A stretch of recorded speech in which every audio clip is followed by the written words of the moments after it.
prédication d'aujourd'hui, c'est les pressoirs. Donc, j'ai défini c'est quoi les pressoirs. C'est l'appareil qui permet d'extraire le jus. C'est-à-dire, dans un champ de vigne ou bien dans un champ de raisin, le maître aura besoin du pressoir. Pourquoi? Pour extraire du jus. Parce que c'est ça l'objet de son travail. Pourquoi le cultivateur va planter la vigne? C'est tout simplement pour retirer le jus. C'est à travers de ce jus-là qu'on fabrique le vin. Donc, le pressoir, c'est vraiment un élément capital dans un champ de vigne. Maintenant, comme j'ai dit, on peut bien se poser cette question. Mais quel est le rapport spirituel avec nous, les chrétiens? Oui. Alors, nous allons voir la parabole des vignerons à travers cette parabole. Là, nous allons bien comprendre l'importance des prêchoirs et quel est le sens spirituel du prêchoir que Dieu aimerait bien nous transmettre aujourd'hui. Donc, sans plus tarder, nous allons prendre nos Bibles. Nous allons prendre nos Bibles pour découvrir cette parabole des vignerons. Vous avez les paraboles selon la Bible. Les paraboles ne sont pas des histoires vraies, mais ce sont des histoires qui relatent des vraies réalités spirituelles. Donc, à travers les paraboles, Dieu nous transmet vraiment un message précis concernant le royaume. À travers les paraboles, Dieu nous donne vraiment l'expression de sa volonté. Bien que ce ne sont pas des choses vraies, mais ce sont donc les paraboles expriment vraiment des réalités vraies, des réalités spirituelles qui nous concernent, nous, les enfants de Dieu. Quand on regarde même dans la Bible, on voit même Jésus parler plus en parabole. Et les disciples l'ont même demandé, mais lorsque tu parles en parabole, beaucoup ne comprennent pas. Jésus a bien dit, ah oui, pourquoi Jésus parlait en parabole? Tout simplement pour que des personnes qui sont disposées puissent comprendre. Ceux qui ne sont pas disposés n'allaient pas comprendre. Ce n'est pas que Dieu ne veut pas qu'une partie et des fidèles puissent comprendre. Non, Dieu veut que chacun de nous soit disposé pour comprendre l'essence, soit disposé pour recevoir le message. Si ton cœur n'est pas disposé, ça va entrer, ça va sortir. C'est pourquoi Jésus parlait en parabole pour que les vrais destinataires soient vraiment saisis du message, pour que les frères et sœurs disposés puissent vraiment écouter la pensée du Seigneur. Donc, c'est pareil encore aujourd'hui, à travers la parabole, c'est seulement des personnes qui sont disposées, c'est eux qui vont vraiment saisir l'essence de la parabole. Donc, aujourd'hui, nous allons voir la parabole de vigneron. À travers de cette parabole, nous allons comprendre l'essence du prêchoir. Pourquoi c'est vraiment un élément capital pour nous de les comprendre. Donc, sans tarder, prenons nos Bibles. Dans le livre de Marc 12, Marc 12,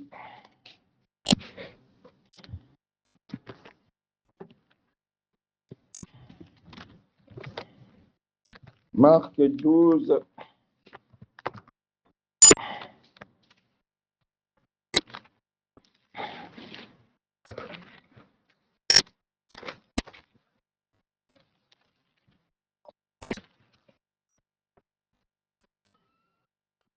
Marc 12, de 1 à 9. Que chacun de nous prenne sa Bible. Marc 12, de 1 à 9.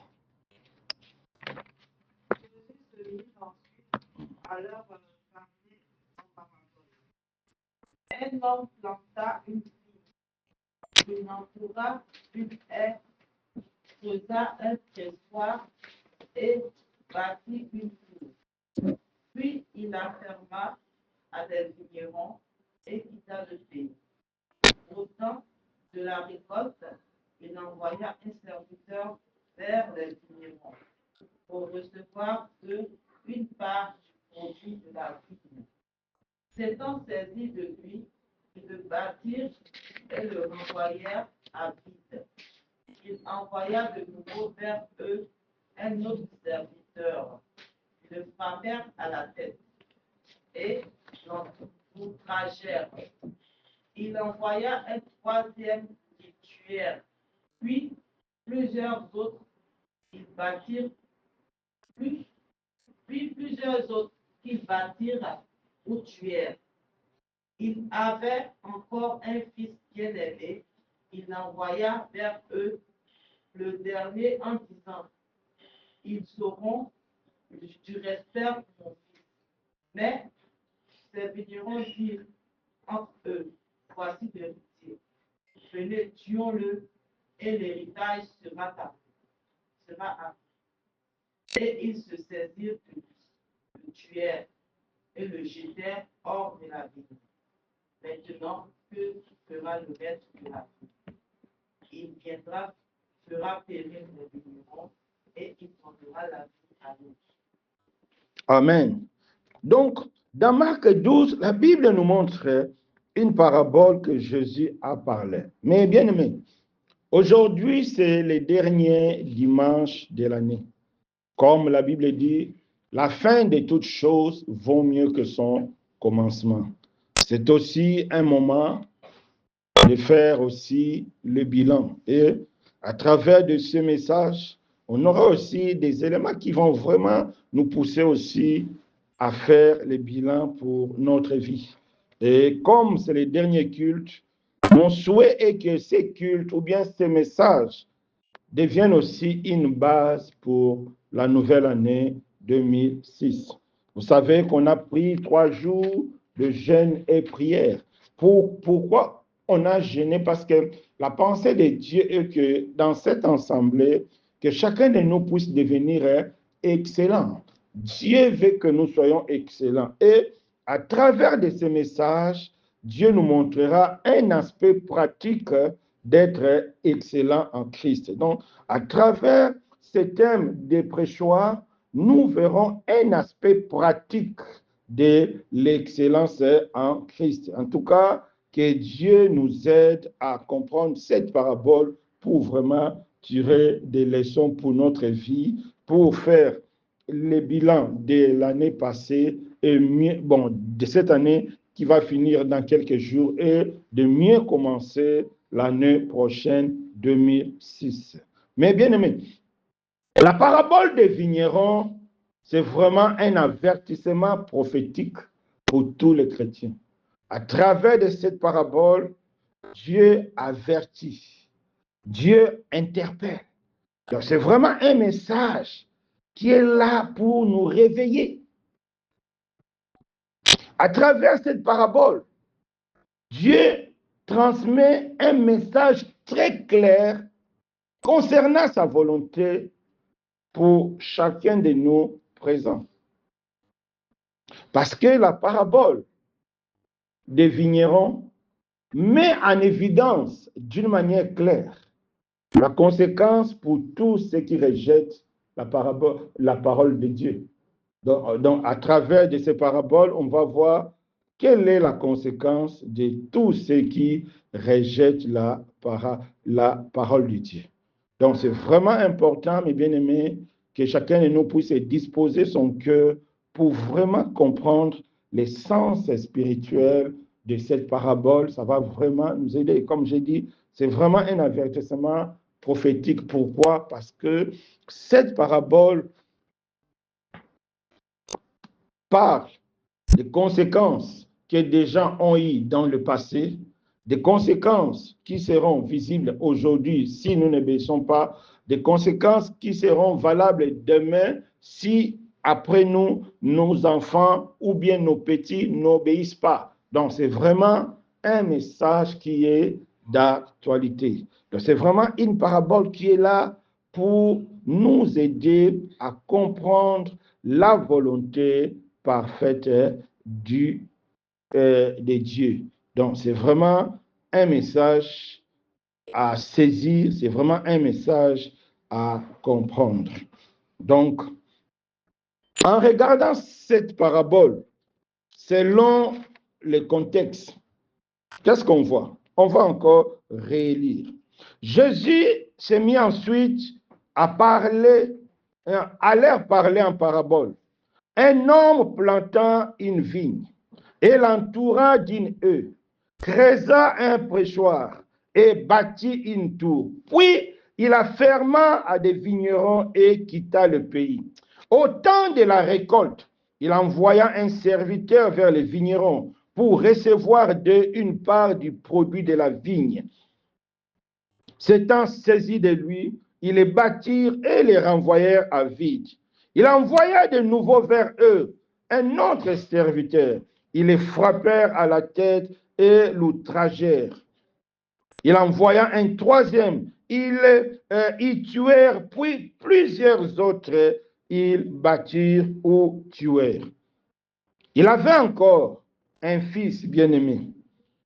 Il envoya vers eux le dernier, en disant, ils auront du respect pour mon fils.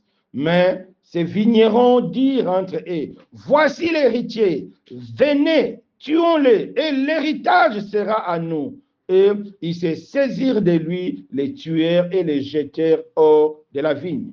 Maintenant, que fera le maître de la vigne? Il viendra, fera périr les vignerons et donnera la vigne à d'autres. Amen. Mais bien aimé, selon le contexte, la Bible nous dit il y a un homme qui planta une vigne. Donc, un homme qui a créé un champ de vignes. Et cet homme-là représente Dieu. L'homme qui plantant la vigne n'est rien d'autre que l'imageur de Dieu. C'est Dieu qui est le propriétaire de toutes choses. C'est Dieu qui est le propriétaire de la vigne. Deuxième figure, la vigne. Dans ce contexte ici, la vigne représentait Israël, le peuple de Dieu, le peuple qui appartenait à Dieu. On voit là que Israël était peuple de Dieu qui était l'image de la vigne. Donc, c'est-à-dire, c'est le peuple qui appartient à Dieu parce que la Bible nous dit un homme plantant sa vigne. Donc, c'était vraiment quelque chose à lui. Donc, Israël qui était l'image de la vigne parce que Israël appartenait à Dieu. Et troisième figure, il y a les vignerons. Les vignerons représentaient les chefs religieux, les conducteurs de l'époque, les gestionnaires, les personnes que Dieu a établies pour gérer son œuvre. Donc, des personnes que Dieu avait établies, Dieu avait donné la gestion de la vigne, c'est-à-dire les conducteurs du peuple que Dieu avait donné la gestion pour gérer Israël, les chefs d'Israël, les conducteurs d'Israël. Voilà ce que représentent les vignerons. Et les serviteurs que Dieu a envoyés à main de reprise pour aller chercher les récoltes représentaient le prophète. Les envoyés que Dieu a envoyés à Israël pour le message, pour transmettre la volonté de Dieu. Parce qu'on voit ici le maître a envoyé les serviteurs pour que les serviteurs puissent récolter les produits. Donc, les serviteurs venaient avec un message clair de la part du Seigneur. Malheureusement, les vignerons les ont tous tués. Et en cinquième lieu, cette parabole nous parle de l'héritier, les fils du maître. Et les fils du maître ne représentaient rien d'autre que Jésus, c'est lui qui était l'héritier. Donc voilà un peu les personnages bibliques concernant l'image de cette parabole. En continuant, nous avons vu encore, comme Israël était l'image de la vigne, mais Dieu a montré qu'il comptait vraiment sur Israël. Dieu a montré que Israël était vraiment en lui. Qu'est-ce que Dieu a fait? La Bible nous dit, lorsqu'il a planté la vigne, Dieu a fait quoi? Dieu a entouré aussi d'une haie, c'est-à-dire Dieu a fait la protection. La haie, c'est la protection, c'est-à-dire Dieu a protégé sa vigne, Dieu a protégé son champ, peut-être contre les intempéries, contre la pluie, contre la chaleur, mais en tout cas, Dieu a fait en sorte que sa vigne soit préservée, soit protégée. Et après avoir mis la haie pour la protection, la Bible nous dit encore que Dieu a créé les préchoirs. Pourquoi Dieu a créé les préchoirs? Tout simplement, le préchoir représente la tente de Dieu. C'est-à-dire, Dieu, en plantant sa vigne, avait une seule pensée dans la tête, c'est de recevoir le fruit de sa vigne. C'est pourquoi Dieu avait créé les préchoirs. Le préchoir n'est rien d'autre que l'image de la tente de Dieu. Dieu ne fait rien. Tout ce que Dieu fait, Dieu a une attente derrière. Voilà l'essence du préchoir. C'est l'attente de Dieu. Parce que Dieu a créé sa vigne, parce que Dieu a mis la protection.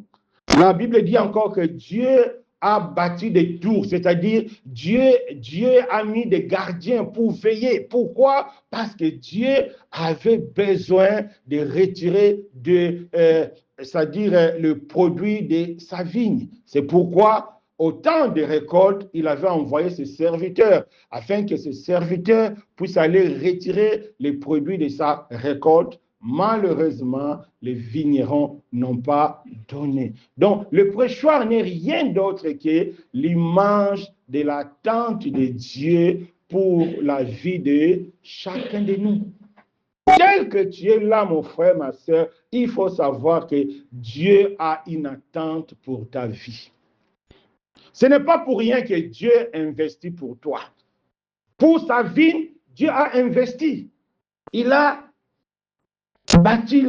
construit la haie. Il a construit la tour pour des surveillants. Il a placé des vignerons. Ça, c'est l'investissement. Pourquoi? C'est tout simplement pour que sa vigne puisse pousser et puis retirer du jus.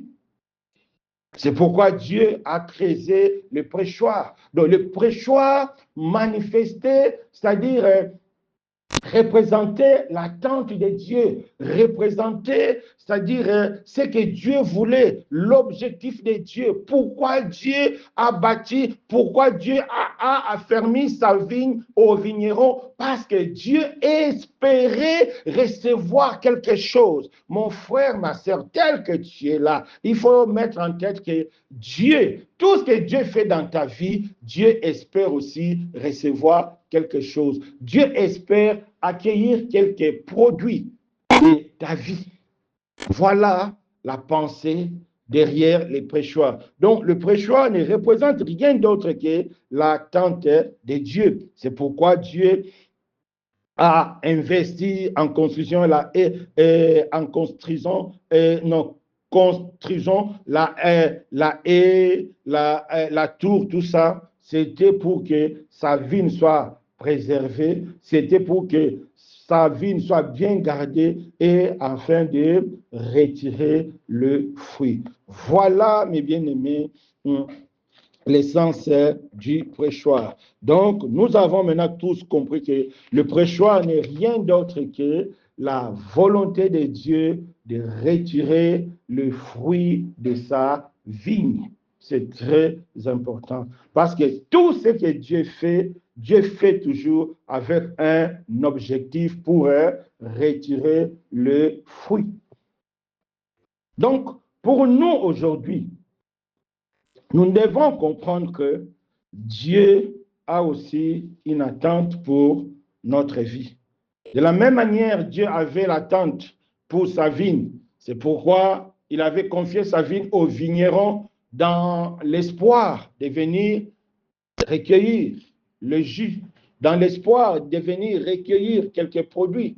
C'est pourquoi il avait créé les préchoirs. Mais malheureusement, comme la Bible nous dit, les vignerons n'ont pas donné à Dieu, c'est-à-dire n'ont pas donné au maître les fruits qu'il espérait. Donc, les vignerons n'ont pas été trouvés fidèles parce qu'ils n'ont pas donné à Dieu c'est que Dieu attendait de leur travail. Donc, ils n'ont pas satisfait au désir de Dieu. Ils n'ont pas donné satisfaction à ce que Dieu entendait. Parce que ce n'est pas pour rien que Dieu avait créé les prêchoirs. Mon frère, ma soeur, c'est ce que Dieu lui-même nous avait parlé la fois passée dans 1 Corinthiens 4, versets 1 à 2. Si on peut lire ces passages. 1 Corinthiens 4, versets 1 à 2. 1 Corinthiens 4, verset 1 à 2, qu'est-ce que la Bible nous dit? 1 Corinthiens 4, verset 1 à 2. 1 à 2. Si on nous regarde comme des serviteurs de Christ et des dispensateurs des mystères de Dieu, le reste de ce qu'on nous donne, les dispensateurs, c'est ce que chacun soit fidèle. Oui, donc ce passage encore nous montre que ce que Dieu demande aux dispensateurs, c'est quoi les dispensateurs? Ce sont des gestionnaires. Dieu nous a confié quelque chose à gérer. Mais parce que nous sommes des gestionnaires, Dieu attend un produit de notre gestion. Donc, c'est pareil. Dieu a donné sa vigne aux vignerons. C'était dans le but de retirer du jus. Mais malheureusement, comme la Bible nous montre que les vignerons n'ont rien donné. Dieu a envoyé le premier serviteur. Il est parti, on l'a saisi, tapé, bastonné, jeté dehors. Dieu a envoyé la deuxième vague, la même chose.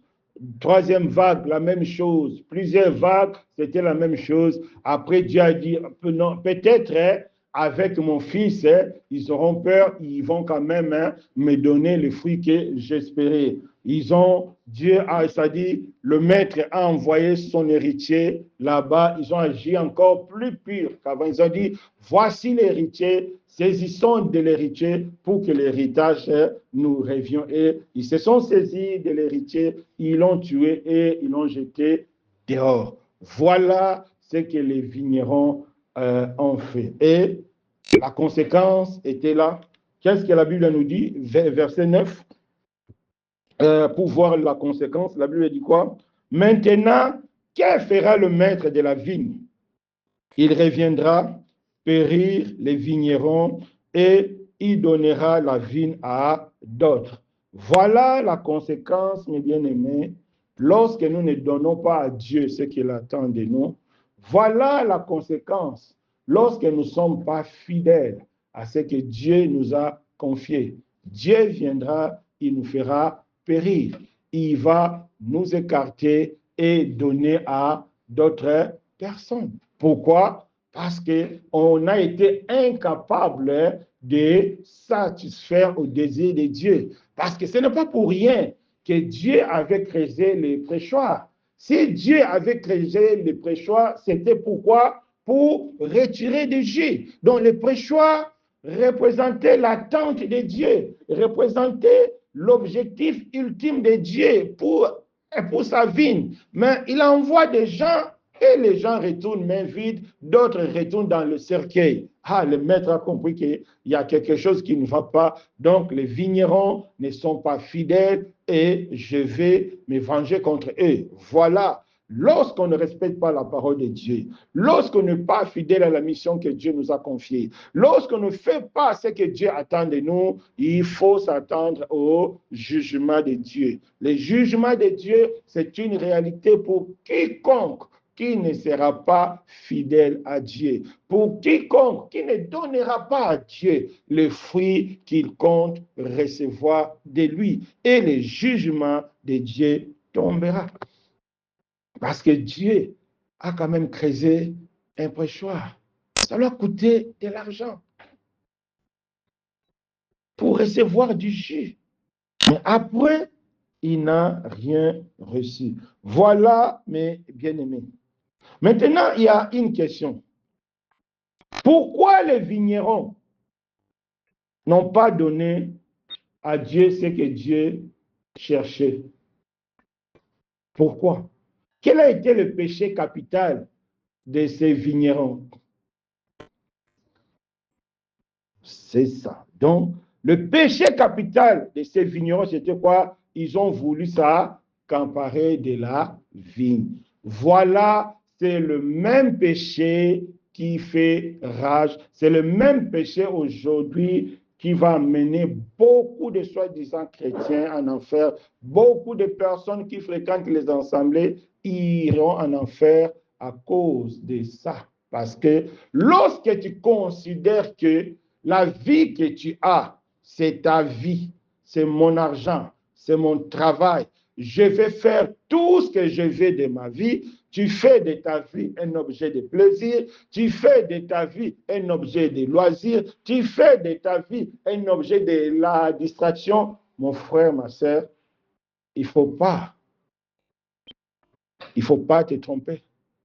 Un jour, tu te demanderas des comptes. Pourquoi? Parce que la vie que nous avons ne nous appartient pas.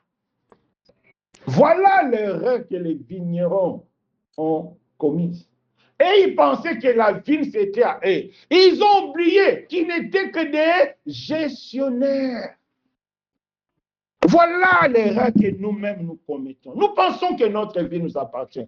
Nous pensons que parce que Dieu nous a créés belles, non, c'est ma vie, je vais faire tout ce que je veux. Nous pensons que parce que Dieu nous a créés beaux, parce que Dieu nous a donné un bon travail, parce que Dieu nous a donné de l'argent, parce que Dieu nous a ramenés au Maroc, nous pensons que non, c'est par moi-même que je suis là, c'est par moi-même que je travaille, c'est par moi-même que je suis belle. C'est une erreur. Cette parabole est là pour nous rappeler, attention, il y a un maître qui a planté sa vigne. Aujourd'hui, dans notre contexte, la vigne représente la vie que Dieu nous a donnée. Et nous, dans cette parabole, nous sommes des vignerons. Donc, Dieu nous a confié la vie et Dieu a créé aussi un prêcheur à côté. Donc, Dieu a une attente concernant ta vie. Parce que Dieu investit. De la même manière, Dieu a investi en créant les prêchoirs, la haie, la tour pour la protection. C'est de la même manière aussi Dieu investit pour toi. Dieu envoie ses serviteurs pour t'enseigner. Presque chaque jour, on vous envoie les méditations du jour. Chaque mardi, on a l'étude biblique. Chaque mercredi, pour les responsables, Dieu nous enseigne. Chaque jeudi, aujourd'hui, on a l'intercession. Chaque vendredi, pour certains, on a une formation ici. Chaque samedi, il y a l'étude biblique, il y a la prière. Chaque dimanche, il y a le culte. C'est ça la haie. C'est ça la tour de protection. C'est ça l'investissement de Dieu. Pourquoi Dieu fait tout ça? C'est parce que Dieu veut retirer quelque chose de ta vie. Parce que Dieu veut retirer du fruit. Voilà l'importance de cette parabole. C'est un message prophétique parce que c'est un message qui est d'actualité. Cela a été valable hier avec les pharisiens parce que ce message, Jésus l'a adressé pour les pharisiens. Aujourd'hui, il adresse pour nous et demain, ça sera pour nos enfants. Donc, c'est un message prophétique. Nous devons faire très attention. Notre Dieu ne change pas. Lorsque Dieu investit, c'est que Dieu attend quelque chose. Ne faisons pas comme Israël. Prenons nos Bibles. Ésaïe 5, 1 à 2. Quelqu'un peut lire? Ésaïe 5. Nel, tu peux lire? Ésaïe 5, 1 à 2. Ésaïe 5, 1 à 2. Et vous allez comprendre que Dieu a toujours une attente. Ésaïe 5, 1 à 2. Que chacun de nous prenne sa Bible.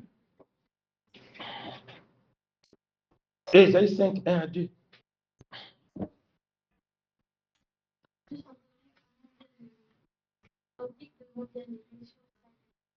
Bien-aimé avec sur un poteau, il relia le sol, ôta les pierres et y mit un plan délicieux. Il bâtit une tour au milieu d'elle et il y posa aussi une cuve. Puis il espéra qu'elle produirait de bons raisins. Mais elle en a produit de mauvais. Ah, voilà comment Dieu est dessus. Dieu a créé. Dieu a planté une vigne. Dieu a creusé. La Bible dit Dieu a mis ça dans un couteau fertile, c'est-à-dire dans un environnement bien préparé. Donc, il a arrangé les voies. C'est-à-dire, Dieu ne te mettra jamais dans de mauvaises conditions, non. Dieu te mettra, pour que Dieu te demande des comptes, pour que Dieu te demande des fruits, Dieu commence d'abord par te mettre dans de bonnes conditions. Si vous êtes ici, chaque jour, on a des méditations du jour. Chaque mardi, on a l'étude biblique. Chaque mercredi, on a l'enseignement. Chaque jeudi, on a la prière. Chaque vendredi, donc presque, on reçoit des enseignements. C'est ça l'investissement de Dieu. C'est ça les couteaux fertiles que Dieu parle. C'est-à-dire, je vous ai mis dans un environnement favorable. J'ai enlevé les pierres, j'ai enlevé les cailloux, j'ai enlevé les sables et tout ça. C'est ce que Dieu fait. Des fois, lorsque tu es en difficulté, on te rend visite, on te dépanne, tu es en difficulté, on prie pour toi. Tout ça, c'est ça l'investissement de Dieu. Pourquoi Dieu fait tout ça? Dieu fait tout ça parce que Dieu attend de toi un fruit. Malheureusement, qu'est-ce que la Bible nous dit? Pour Israël, Dieu espérait avoir de bons fruits, mais il a trouvé de mauvais. Voilà. Et lorsqu'il y a des mauvais, il y a toujours des conséquences. Et en lisant la Bible, vous allez voir les conséquences. Quelle était la conséquence pour Israël? Dieu a tourné les dos à Israël. Dieu s'est tourné vers les nations aujourd'hui que nous sommes l'Église, à cause de la désobéissance d'Israël. C'est ce que la parabole des vignerons nous montre. Dieu viendra, il arrachera sa vigne aux vignerons infidèles et il va donner ça aux autres vignerons fidèles. C'est pourquoi la Bible dit, le premier seront les derniers et les derniers seront les premiers. Toi qui dis aujourd'hui tu es chrétien, toi qui chantes aujourd'hui, tu pries beaucoup, tu jeûnes beaucoup, fais attention, sinon Dieu se tournera vers celui que toi tu appelles païen, celui que toi tu appelles prostituée. C'est pourquoi la Bible dit les prostituées vont dépasser beaucoup de chrétiens dans le royaume de Dieu, parce qu'un prostitué, lorsqu'elle prend conscience de son état, elle se détourne et elle s'attache à Dieu fidèlement. Mais les chrétiens, les fils du royaume, des fois, aujourd'hui, nous prenons Dieu comme notre grand-papa. Des fois, pour venir à la prière, on va te supplier, fais ceci, je suis fatigué, j'ai ceci. Mais tout ça, c'est l'investissement de Dieu. Le culte, c'est l'investissement de Dieu. L'enseignement, c'est l'investissement de Dieu. Les responsables que Dieu envoie vers toi, les gens qui prient pour toi, c'est ça l'investissement de Dieu.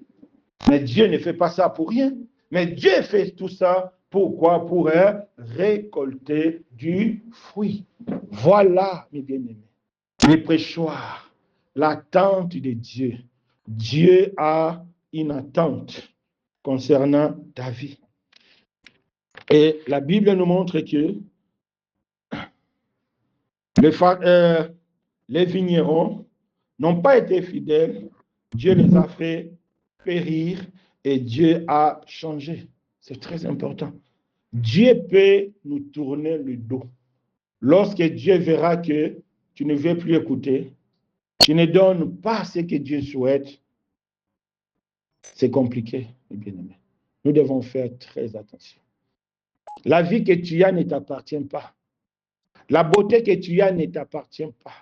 L'intelligence que tu as, le travail que tu as, tout ce que nous avons ne nous appartient pas. Preuve, allez au cimetière là-bas, si vous allez voir quelqu'un enterré avec sa femme, ses enfants, ses voitures, ses mâles, je ne sais pas. Allez là-bas, vous allez voir. J'aime trop dire à mes enfants, allez au cimetière là-bas, à la rentrée, à droite, il y a les tombeaux d'un général là-bas. J'ai dit, allez voir là-bas si vous allez trouver des gardes du corps. Mais certainement, lorsqu'il était en vie, il était entouré de gardes du corps. Mais allez voir là-bas au cimetière, il est seul. Dès que vous entrez au cimetière là-bas, à droite comme ça, vous allez voir, c'est écrit général, c'est de brigade. Il est seul là-bas. C'est vrai, donc c'est bien préparé, mais il est seul. Donc, nous, Job a compris, on n'a rien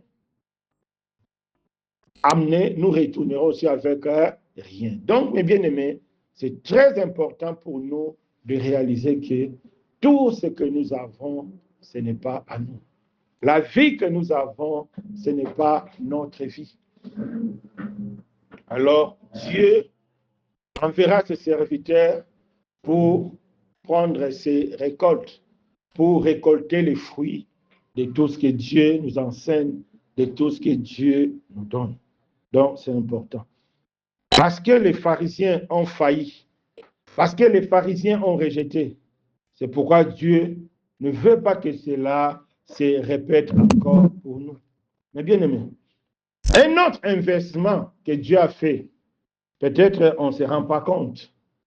2025, combien de jours Dieu nous a donné? C'est ça l'investissement. Hein? 365 jours. Dieu a investi. Parce que chaque jour, c'est une grâce de Dieu. Chaque réveil, c'est une grâce de Dieu. Personne ne se réveille parce qu'il veut se réveiller. C'est faux. On peut dormir parce qu'on veut dormir. Mais le réveil, cela ne dépend que de Dieu. Combien de réveils Dieu a fait? Maintenant, si aujourd'hui Dieu veut te demander des comptes pour l'année 2025, qu'est-ce que tu vas lui présenter comme fruit? Est-ce que tu vas présenter un fruit agréable à Dieu? Ou bien, comme Dieu a dit à Israël, un mauvais fruit? Quel est le fruit que toi tu peux présenter aujourd'hui? Aujourd'hui, c'est le dernier culte de l'année. Aujourd'hui, c'est la fin. Après ce culte, il n'y aura plus de culte pour 2025. Combien de cultes tu as passé? Combien d'études bibliques? Combien de méditations de jour? Combien de visites? Combien d'assistances? Mais quel est le fruit que Dieu peut récolter aujourd'hui dans ta vie? Que chacun de nous réfléchisse au fond de son cœur. Si Dieu envoie aujourd'hui ses serviteurs, comme il avait envoyé vers les vignerons, quel sera le fruit que toi, tu vas présenter, que tu vas présenter à Dieu? Quel sera le fruit que tu présenteras à Dieu? Quel sera le fruit? Que chacun de nous réfléchisse. C'est important, mes bien-aimés. Quel sera le fruit? Quel sera le fruit? Les prêchoirs, c'est l'attente de Dieu. C'est pour recevoir les fruits au temps opportun. C'est pour recevoir les fruits au temps de récolte. C'est ce que la Bible nous dit, non? Quand tu lis verset 12, Jésus s'est mis ensuite à leur parler en parabole. Un homme planta une vigne et l'entoura d'une haie, creusa un prêchoir, bâtit une tour, puis il la ferma à des vignerons et quitta le pays. Au temps des récoltes, il envoya. Voilà une réalité que personne de nous doit ignorer. Il y aura toujours un temps de récolte. Tout ce que tu attends comme enseignement, tout ce que tu écoutes comme prédication, il y aura un temps de récolte. Prenons seulement le cas réel qui est devant nous, 2025. Quel est le produit qu'aujourd'hui, mon frère, ma soeur, tu vas présenter devant Dieu? Quel est ce produit-là? Que chacun de nous sonde son cœur. Quel est ce produit? Si aujourd'hui Dieu vient te demander des comptes du 1er janvier 2025 au 28 décembre 2025, presque plus de 360 jours, qu'as-tu fait de cela? Quel est le produit? Quel est le fruit que toi tu vas donner à Dieu? Ça ne sera que suivre sur suivre, abomination sur abomination. Ou bien tu vas présenter à Dieu un produit agréable, le fruit que Dieu espérait. Voilà, mes bien-aimés, la réalité. Dieu nous veut excellents. Mais un autre aspect d'être excellent en Christ, c'est aussi produire du fruit. Celui qui est excellent en Christ, mais c'est celui aussi qui porte du fruit. Tu ne peux pas dire que tu es excellent sans porter du fruit. Le Seigneur lui-même a dit, si vous demeurez à moi et je demeure à vous, vous allez porter du fruit. C'est important. Donc, le fruit, c'est une réalité. C'est l'attente de Dieu.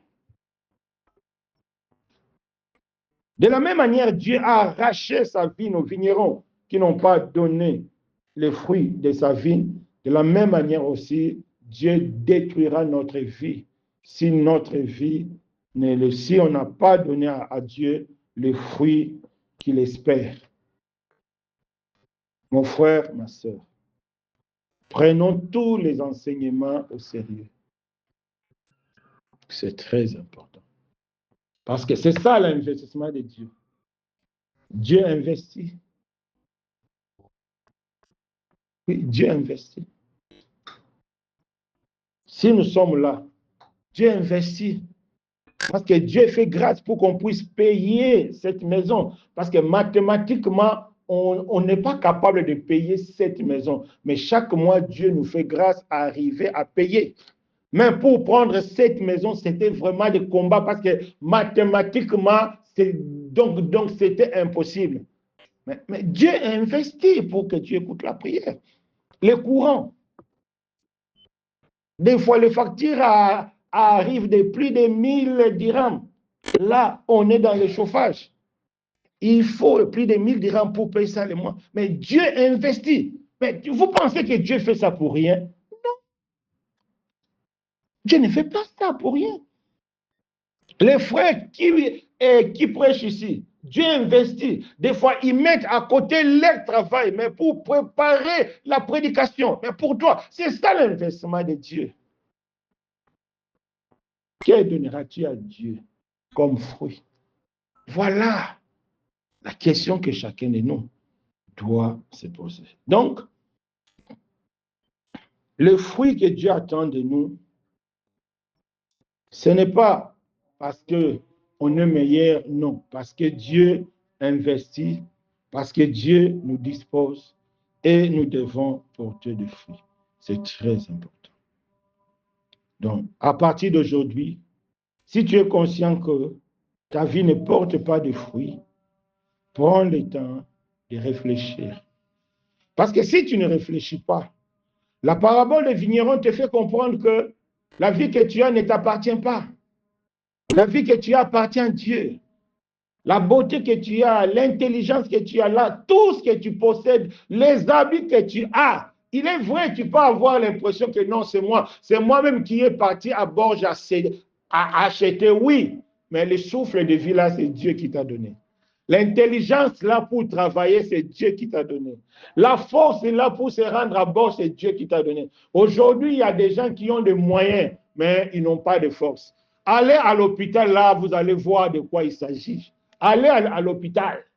Là, vous allez comprendre l'importance de la vie. Vous allez comprendre l'importance d'être en bonne santé. Des fois, nous jouons, oh, laisse-moi, c'est ma vie. Je ne viens pas au culte, je ne prie pas, je suis fatigué. Allez à l'hôpital. Là, vous allez comprendre l'importance de la vie, l'importance d'être en bonne santé, l'importance d'être capable de marcher. Moi, j'étais hospitalisé. J'ai fait, je crois, 11 jours à l'hôpital là-bas. Je me demandais, est-ce que je pourrais encore gêner ou bien manger du sucre? Parce que là, j'avais vu que non. Lorsque je voyais quelqu'un manger les Danone là, je disais, ah, lui, il est bien. Voilà, même les Danone. J'ai commencé à envier ça. Voilà, lorsque tu es en santé, glorifie Dieu, mon frère, ma soeur, glorifie Dieu, que personne ne te trompe. Lorsque tu marches, glorifie Dieu, personne ne te trompe. C'est important. Il y a des gens que vous voyez aujourd'hui, demain, vous n'allez plus les revoir. Parce que Dieu en a décidé ainsi. C'est ça. Dieu est souverain. Alors, mais si Dieu te fait grâce, si Dieu investit pour toi, si Dieu envoie des gens pour te conseiller, si Dieu envoie des frères et sœurs pour t'encadrer, il ne faut pas prendre cette grâce-là en vain. Non. Parce que Dieu te demandera des comptes. Que personne ne se trompe. Des fois, les gens me disent, frère, en tout cas, des fois, tu te fatigues pour rien, envoyer des messages chaque jour. Non! Ce n'est pas question de se fatiguer. C'est un investissement.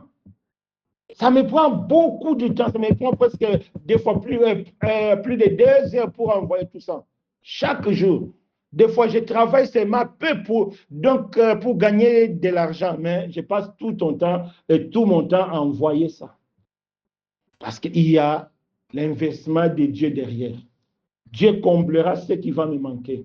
Mais parce que Dieu sait qu'il y a certaines personnes qui ont besoin de ça pour leur vie. Oui.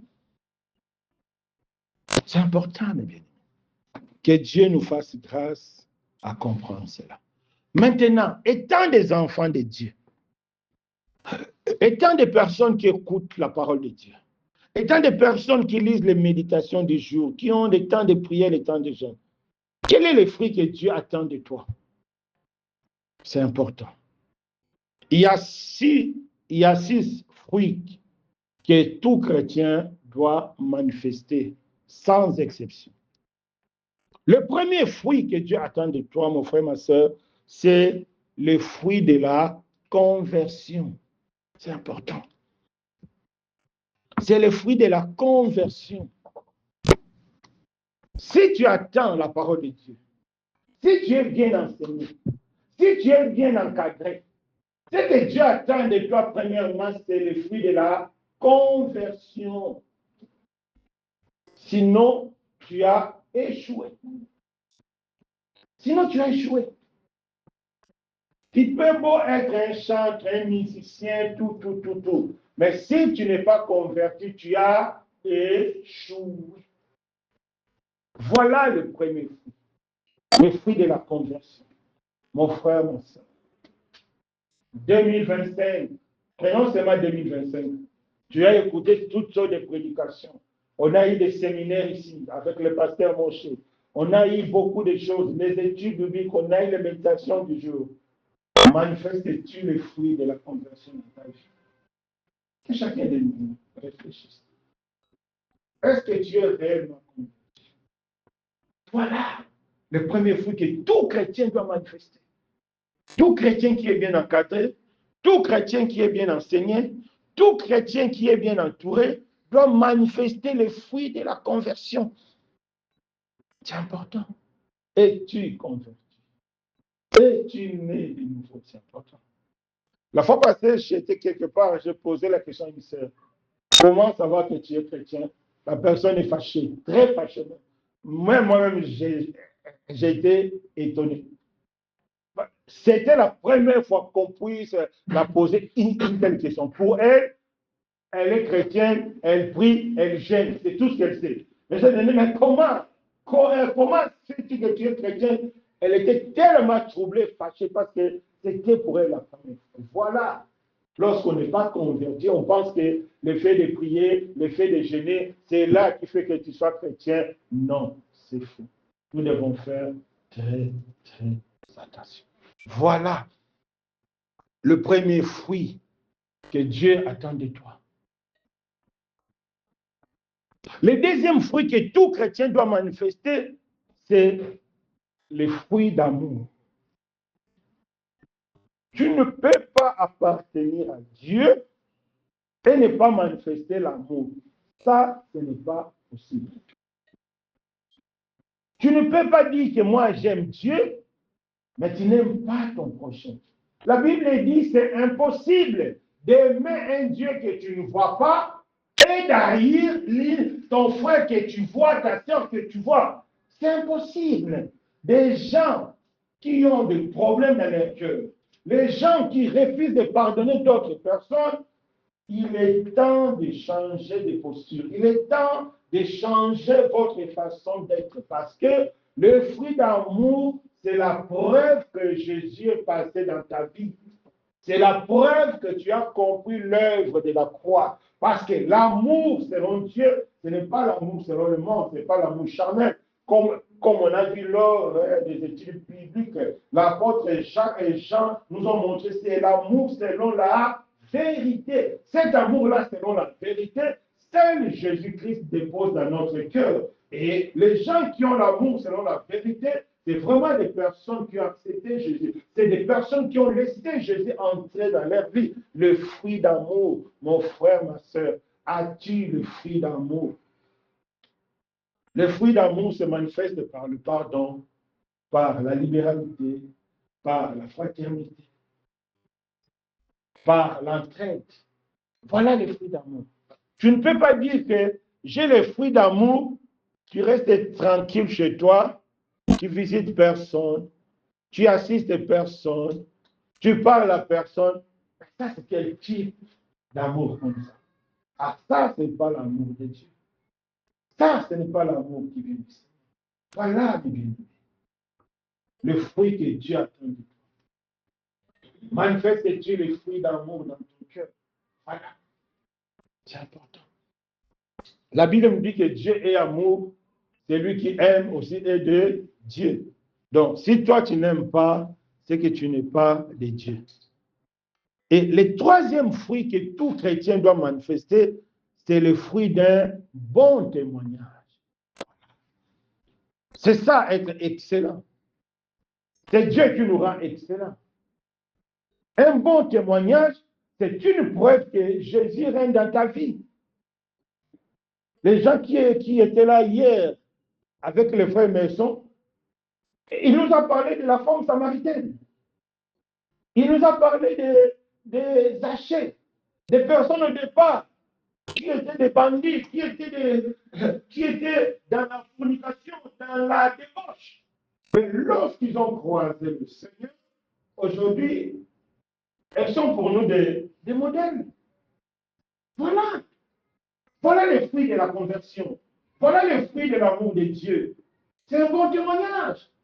Aujourd'hui, nous parlons de Paul comme des modèles. Mais il y a des années, c'est-à-dire Paul participait au meurtre des gens. Mais aujourd'hui, Paul est un modèle pour nous. Si on compte des personnes fidèles à Dieu, aujourd'hui dans le monde, on compte aussi Paul. Et pourtant, avant, lui-même, il dit, il était un méchant blasphémateur, un voyou spirituel.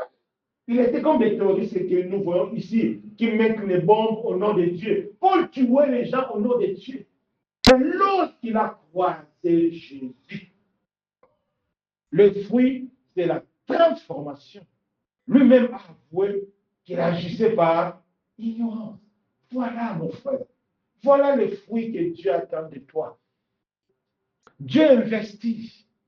Chaque dimanche, tu y as enseigné. Chaque dimanche, chaque jour, tu reçois la méditation du jour. Chaque mardi, tu as l'étude biblique. Chaque samedi, tu es là où tu peux prier, où tu peux écouter la parole. C'est l'investissement. Si tu ne viens pas, c'est de ta faute. C'est comme à l'école. Le prof a donné cours. Le jour de l'examen, tu dis, prof, moi, je n'étais pas là parce que j'étais parti au stade. Il faut essayer la suite, non? Et quelle sera la suite? Un vrai zéro. Tu auras un vrai zéro. Voilà, l'attente de Dieu. Ce n'est pas pour rien que Dieu avait créé un prêchoir. Que Dieu avait une attente. Dieu a une attente. Dieu veut que tu donnes un bon témoignage. La Bible nous dit nous sommes les seuls, non les seuls, nous sommes la lumière du monde. Et Dieu est glorifié lorsque nous portons du fruit. Voilà. Vous savez, quel que soit ce que tu étais dans le passé, une fois tu croises Jésus, ton passé disparaît. Une personne, c'est disant chrétienne, mais qui a toujours honte de son passé, c'est que Jésus n'est pas encore passé dans sa vie. Parce que si Jésus entre dans ta vie, ton passé ne t'appartient plus. C'est pourquoi Paul, même si les gens disent que mais Paul, toi aussi tu persécutais l'Église, il dit, ça c'était le temps de l'ignorance. Mais toi aussi tu étais dans la fornication, toi aussi tu étais dans le mensonge, toi aussi tu étais dans l'abomination. C'est du passé. En Christ, on devient une nouvelle création. Voilà les fruits d'un bon témoignage. Jésus ne peut pas passer dans ta vie sans que tu deviennes un bon témoignage pour les autres. Ce n'est pas possible. Le dimanche passé, Dieu nous a parlé qu'il est le Dieu de gloire. Un autre aspect de la gloire de Dieu, c'est lorsque nous portons du fruit. Voilà la gloire. C'est ça aussi, être excellent, porter du fruit. Tu ne peux pas dire que Dieu est excellent, tu ne portes pas du fruit. Ça, ce n'est pas possible. Voilà. Mes bien-aimés, le quatrième type de fruit que tout chrétien doit manifester, c'est le fruit de la sainteté. Le refus de péché, le refus de se conformer au temps présent. Tu ne peux pas dire que tu es chrétien, chrétienne né de nouveau, que j'écoute les enseignements, mais tu demeures dans le péché, tu vis dans le péché, tu prends le plaisir dans le péché, mais là, ce n'est pas possible. C'est que Jésus n'est pas encore passé dans ta vie. Vous savez, lorsque Jésus partait chez Zachée, qu'est-ce que les gens disaient? Mais Jésus, là, il n'a rien compris. Hein. Il ne sait pas que le monsieur là, c'est un mauvais. Jésus savait de quoi il partait faire. Lorsque Jésus entre dans ta vie, même si tu étais mauvais, il va devenir saint. Parce que Jésus prend tes péchés. Jésus prend tout sur lui. C'est pourquoi, lorsque tu écoutes la parole de Dieu, tu acceptes le Seigneur, tu dois porter le fruit de la sainteté. Parce que Dieu te rend saint. C'est une grâce. C'est une grâce. Mais il faut que cela se manifeste. Donc, le refus de se conformer au temps présent. Voilà. Ce sont des choses naturelles. C'est-à-dire, fuir le péché pour un chrétien, c'est quelque chose de naturel. Hier, je regardais, bon, souvent j'ai l'habitude de regarder les statuts des personnes que je connais, surtout des frères et sœurs qui prient avec moi, ou bien des personnes que j'ai enseignées. Souvent, je regarde vos statuts. Pourquoi? C'est pour voir, parce que les statuts aussi, d'un côté, ça reflète aussi ce que vous êtes. Et je suis tombé sur les statuts d'une sœur. Mais l'habillement là, mais j'étais vraiment dérangé. Jusqu'à j'ai mis mon doigt, pour bien regarder ces photos, j'ai mis mon doigt comme ça pour bloquer une partie de son corps. Ah oui, j'ai bloqué ça. Et pourtant, un jour, elle m'avait téléphoné, dit frère Alain, j'ai tout changé, j'ai changé l'habillement, j'ai changé tout. Aujourd'hui, elle est retournée encore dans le monde. Voilà. C'est là où Dieu dit, j'ai planté la vigne, mais je viens, je trouve un mauvais fruit. Parce qu'on n'a pas écouté les avertissements. On n'a pas mis en pratique la parole de Dieu. Voilà, mes bien-aimés. Je te dis, c'est très important.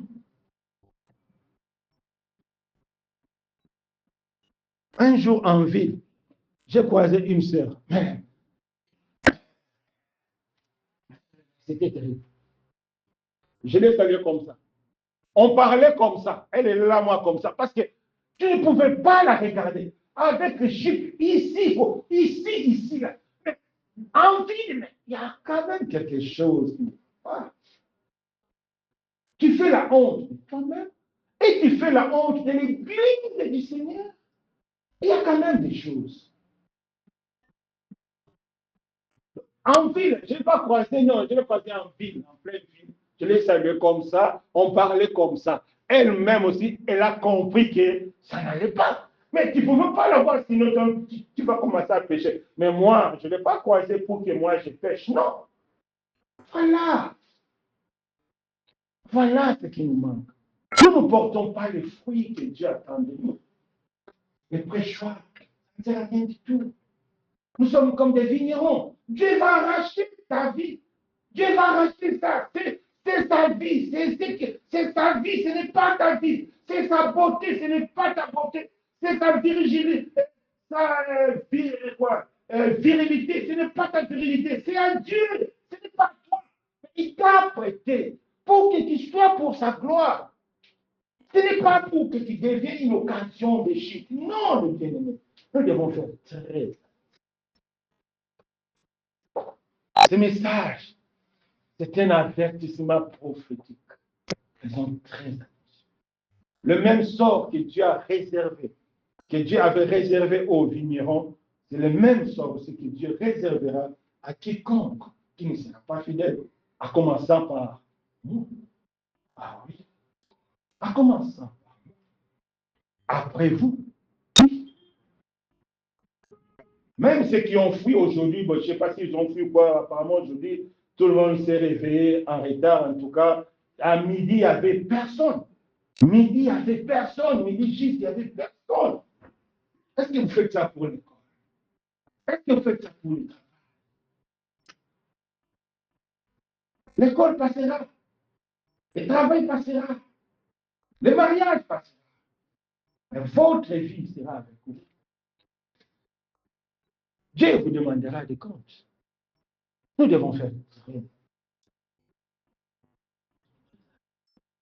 Vous savez, il y a certaines choses qu'on ne trouve rien. Comme Ésaü. Pour lui, les droits de naissance, c'est rien. Pourtant, Dieu sait pourquoi il était le premier. Dieu fait toutes choses avec un objectif bien précis. Dieu, il attend pour tout le monde. Mais lorsque Esaïe dit qu'est-ce que je vais faire avec les droits de naissance, qu'est-ce que la Bible dit? Il méprisa les droits de naissance, c'est-à-dire il a méprisé Dieu.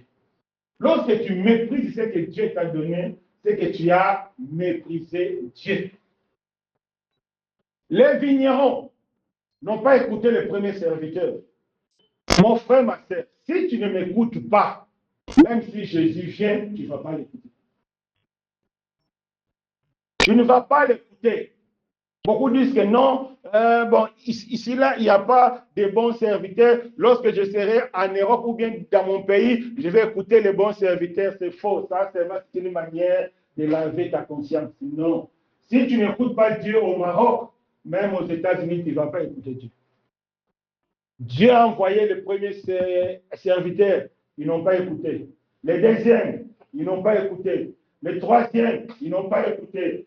Est-ce qu'ils ont écouté les fils? Est-ce qu'ils ont écouté les pères? Nous devons faire très attention. Lorsque vous ne prenez pas en garde aux gardiens que Dieu a mis autour de vous, en réalité, vous avez aussi méprisé Dieu. Dieu ne viendra plus comme à l'époque de Moïse. Il s'attend, allô, Loubnès, c'est moi. Non, Dieu n'est plus dedans. Dieu vient aujourd'hui à travers sa parole. Et Dieu a choisi les 5 ministères pour s'exprimer. C'est tout. Oui, Dieu étant souverain peut venir, mais ce n'est plus les chemins classiques que Dieu utilise. Les chemins classiques que Dieu utilise, c'est la parole. Mais bien aimé, nous devons manifester les fruits de la sainteté. C'est très important.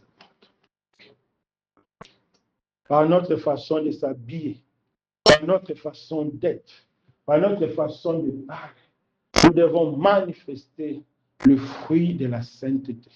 C'est très important. Que Dieu nous fasse grâce. Et le 5e fruit, c'est le fruit de devenir comme un enfant. Hier, Dieu nous a parlé. Celui qui n'est pas un enfant n'entrera pas au ciel. C'est la Bible qui le dit. Un chrétien bien affermi, un chrétien bien enseigné sera comme un enfant. Parce que la parole de Dieu, c'est une puissance. Qu'est-ce que Paul a dit? Je n'ai pas honte de quoi? De l'évangile. Pourquoi? Pourquoi Paul n'a pas peur honte de l'évangile? Parce que l'évangile, c'est une puissance. L'évangile que vous écoutez là, c'est une puissance. Si l'évangile ne te transforme pas, même si Dieu lui-même descend, tu ne seras pas transformé parce que tu as fermé ton cœur. Ce n'est pas que l'évangile n'a pas agi, non. C'est parce que toi, tu as bloqué ton cœur. Voilà, tu as endurci ton cœur. C'est comme les pharisiens. Ils avaient fermé le cœur au premier serviteur. Même lorsque le Fils est venu, ils ont fermé leur cœur. C'est pourquoi ils n'ont pas pu produire les fruits. Pourquoi vous ne produisez pas les fruits? Parce que vous fermez votre cœur. Que Dieu nous fasse grâce. Donc, le fruit de devenir comme un enfant, c'est indispensable. C'est-à-dire, c'est la dépendance. Un chrétien se manifeste par sa dépendance à Dieu. C'est Dieu qui est tout. C'est Dieu qui donne tout. Même si c'est par tes propres mains tu es parti acheter, dis-toi que c'est Dieu qui a donné. Même si parce que tu n'as pas dormi la nuit, tu as étudié, tu as eu une moyenne de 20, dis-toi que c'est Dieu qui a donné. Parce que c'est Dieu qui donne tout. Et le sixième et le dernier fruit, les fruits de gagner des âmes pour Jésus. Ici, on ne parle pas des évangélistes et des pasteurs, non. Tout chrétien qui a compris que Dieu l'a sauvé de la mort, il ne va jamais laisser aussi ses amis ou bien sa famille en Israël. Mon frère, si toi tu as vu, il y a un serpent là-bas, tu as changé de route. Si tu vois une autre personne faire emprunter le même chemin, qu'est-ce que tu vas lui dire? Attention, il y a le serpent là-bas. Si réellement tu as compris que Dieu t'a délivré de la mort, si réellement tu as compris que Jésus t'a délivré de l'enfer, tu vas commencer à dire aux gens, même si les gens vont te rejeter, ça n'a rien à voir avec le fait d'être évangéliste, non. Ça n'a rien à voir avec le fait d'être pasteur, non. Mais c'est parce que tu as été délivré de la mort. Toi-même, tu connais la conséquence d'une vie sans Jésus. Tu seras toujours peiné lorsque tu vois des personnes sans Jésus. Tu seras toujours peiné lorsque tu vois des personnes qui ne comprennent rien. Tu seras toujours peiné. Voilà. Mais des fois, les gens me demandent, mais pourquoi tu te casses pour rien? Mais c'est leur vie, ils sont libres. Non, parce qu'ils sont dans l'ignorance. Paul a dit, je faisais cela par ignorance. Voilà les 6 fruits que Dieu veut voir dans notre vie. Si réellement on a compris l'évangile. Ces fruits-ci, ici, ce sont les fruits qui prouvent que nous avons la vie éternelle. Tout chrétien doit manifester ces fruits-ci. Le fruit de la conversion, le fruit de l'amour, le fruit d'un bon témoignage, le fruit de la sainteté, le fruit d'être comme un enfant, le fruit de gagner des âmes pour Dieu. Ce sont des choses que tout chrétien doit manifester. Ça ne dépend pas d'une assemblée, ça ne dépend pas, non, ça dépend que de ta relation avec Dieu. Voilà, mes bien-aimés, ce que Dieu attend de nous pour cette année 2026 qui va commencer.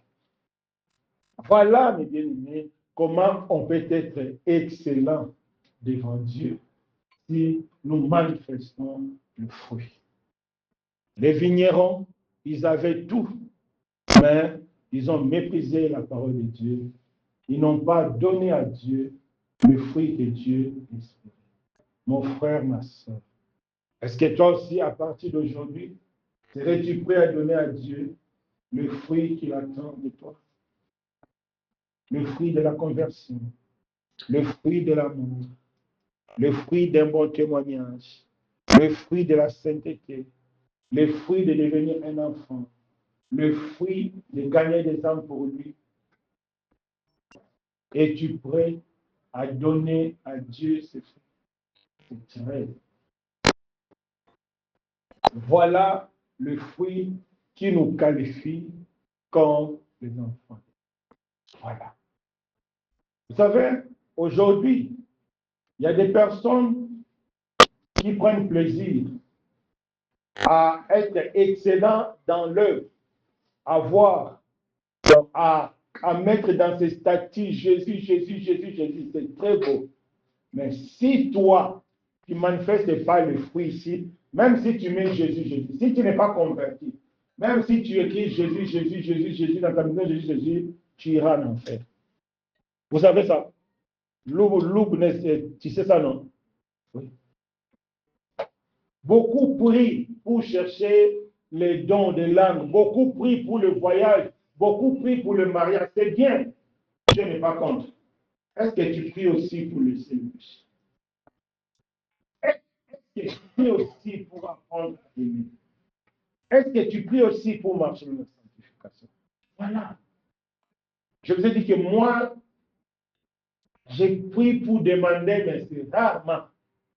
Moi, je prie, je gêne, que Dieu me transforme. Voilà. Je sais qu'une fois je suis transformé, je serai dans la volonté de Dieu.